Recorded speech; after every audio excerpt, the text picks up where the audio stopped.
welcome to the Album Man. Now, at the time of this video, I will be on holiday, so that's why even though this video may seem rather irrelevant, I wanted some content to go up over my channel, and well, I've had this list of my top 25 albums in 2015 hanging around, well, since late 2015, because even though I didn't make a video on it, I did have the intention to at least make videos on this. So while 2015 feels like a long time ago, I still think there's a lot of albums that are worth talking about, and hey, maybe you might discover some albums on this list which you hadn't heard before, hadn't previously considered, and that's what the channel's all about at the end of the day, album discovery.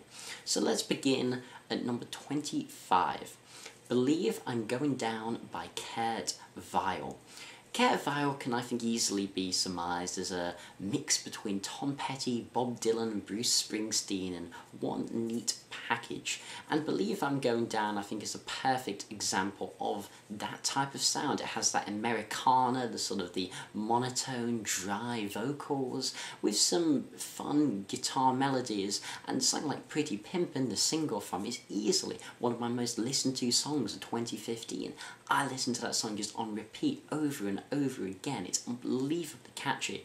And when I saw the guy live, it was, you know, very chill concert, very cool, and it's just a really fun summer sun album. And number 24, another thing that's a little bit indie. Sometimes I Sit and Think, and Sometimes I Just Sit by Courtney Barnett.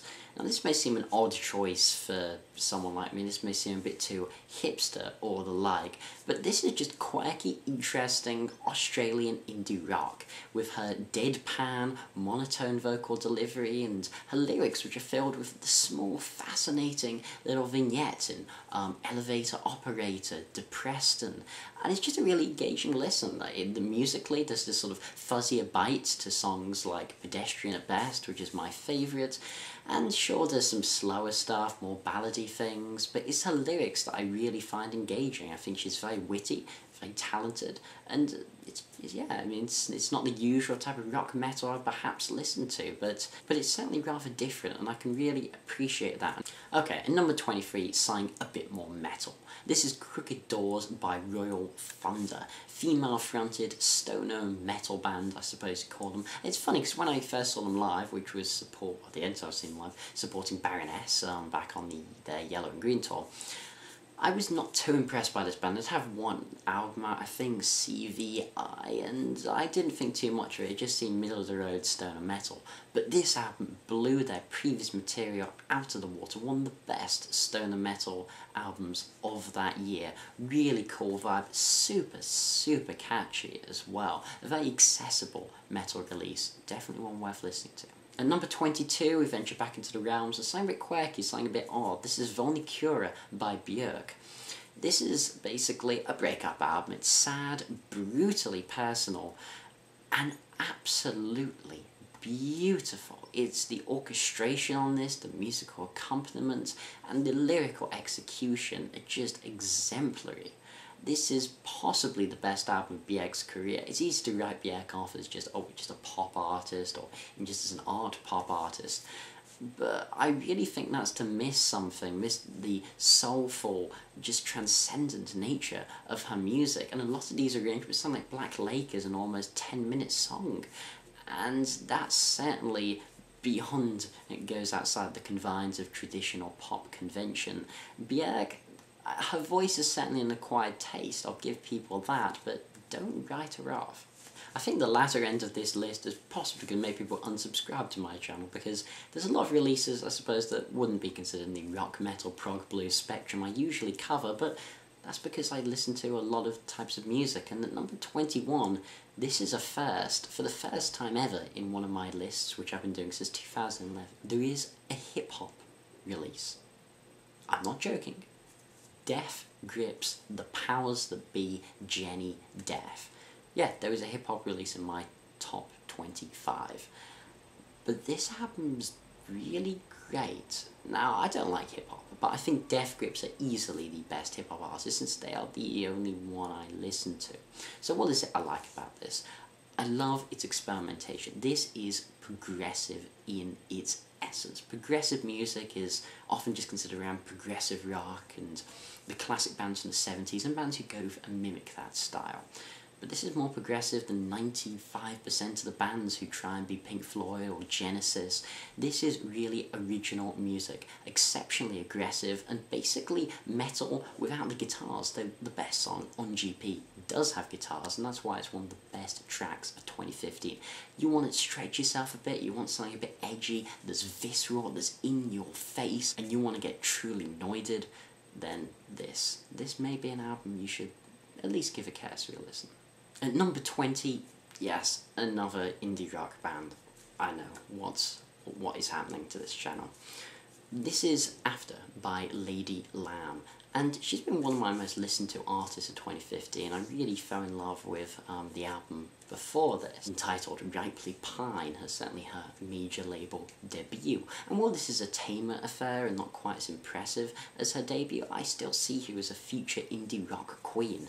And this is just one of the most delightful albums of the year, a bit like Courtney Barnett before. She has very witty, interesting, dreamlike lyricism with just fun, snappy, catchy indie rock. This is maybe not a technical masterpiece or anything musically innovative, but it's really fun music. At number 19, we have something a bit more traditional here. This is a band that's made my list before, I think back in 2013. The Night Creeper by Uncle Acid and the Deadbeats.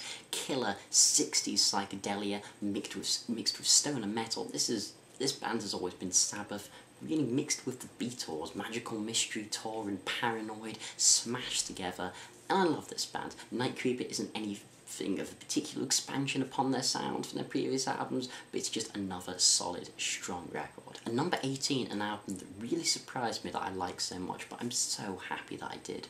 Drones by Muse.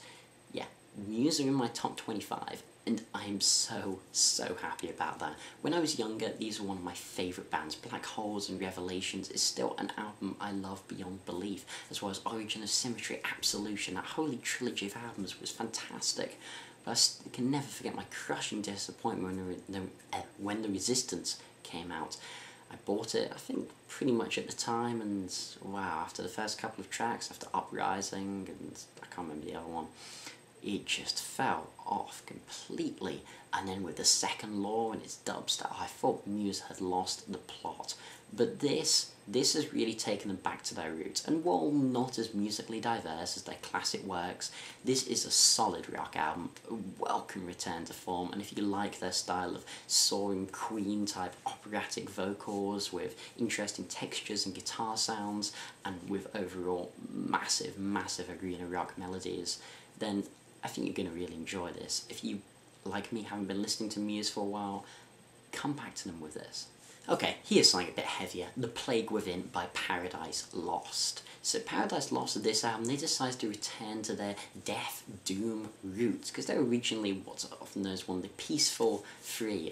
Them, I think it was My Dying Bride and Anathema, all made harsh death doom music, and also all three of them then moved away from death doom music. Anathema certainly the most strikingly so, becoming sort of almost neo-prog, and then Caterpilliar going for more of a gothic metal sound and more clean delivery, and same with Paradise Lost. The Paradise Lost also dabbled with some electronica. But here, this is back to their roots, and you're not going to find the clean vocals from Faith Dividers or their masterpiece Draconian Times. And what I do prefer that era of Paradise Lost, this is a really strong album. Of course, I love some Death Doom. The growls on this by Nick are fantastic. Really good continuation. The type of work he was doing with Bloodbath's Grand Morbid Funeral back in 2014, which I really enjoyed that album as well. Good death metal. But this, of course, has more of that doom sensibility to it. Awesome meta release. At number 16, how could this album not make my list? And even aside from the circumstances that unfortunately we now find ourselves concerning this band, Bad Magic by Motorhead. Sadly, the swan song, the final Motorhead album, and honestly, it's a fitting tribute to one of metal's greatest bands. This was the last album I reviewed on my channel before my hiatus, and very fittingly so. This is a fantastic album. I was not too big on Aftershock. I thought it was okay, but not as good as The World Is Yours. But this was a really strong Motorhead album, and Sympathy for the Devil is a beautiful end to a beautiful career. Okay, it's time for something a bit prog. At number 15, we have Love, Fear and the Time Machine by Riverside. This was an album that grew on me for sure. When I first listened to this, I didn't think it'd be in my top 50. This really didn't come to me for a while. I mean, I loved their previous album, New Generation Slaves, and I love their older stuff as well. I think they're a great band. But this is not as immediate. Something like New Generation Slaves has immediate hooks, melodies that grab you, strong riffs and bass lines. Here, this is a lot more intricate, it's a lot more delicate, it's atmospheric and it's subtle.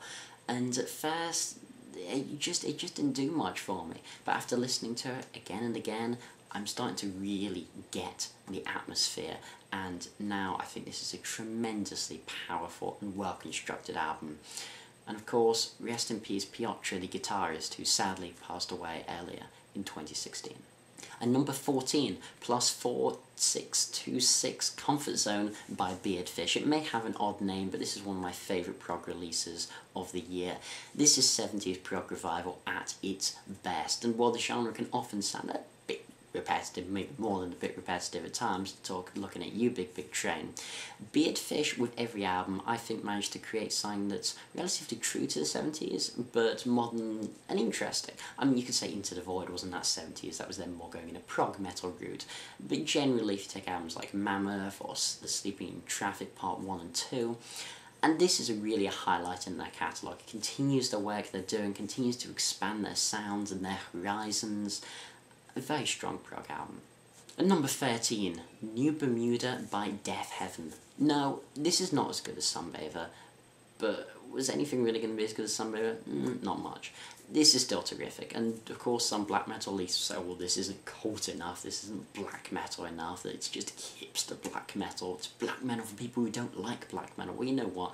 I don't really like black metal that much, and I'm not afraid to admit it, but this is powerful, crushingly atmospheric, beautiful and serene, yet, I mean, I suppose Deaf Heaven aren't really a dark black metal band, they have more of that positive type vibe. They use a lot more major chords than you're going to find like Mayhem or Dark Throne or something. But they still have a crushing heaviness and a real weight behind their music. New Bermuda's no exception, another great album. And number 12, an album, when this was announced I certainly didn't think this would be this high on my list. The Pale Emperor by Marilyn Manson. Manson's actually released something bloody great.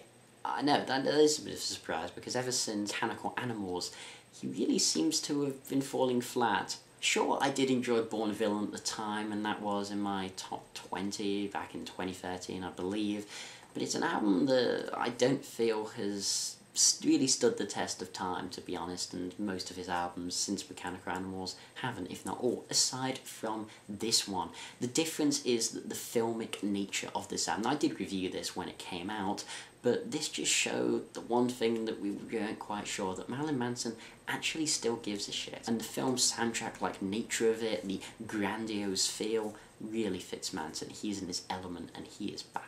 And number 11, an album I feel that was really underappreciated this year, Universal Themes by Sun Kill Moon.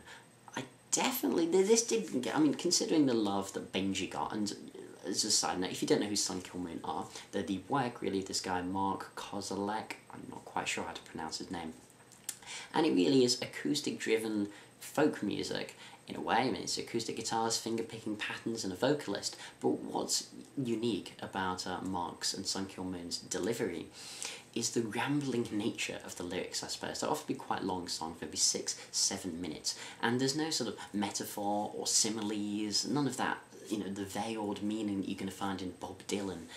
Instead, everything's very direct, to the point. When he tells a story, he tells it from his perspective, and there's a real grounded, personable nature about him that I find really rather appealing. And Benji was highly critically acclaimed by pretty much everyone back in 2014, but Universal Themes a lot less so.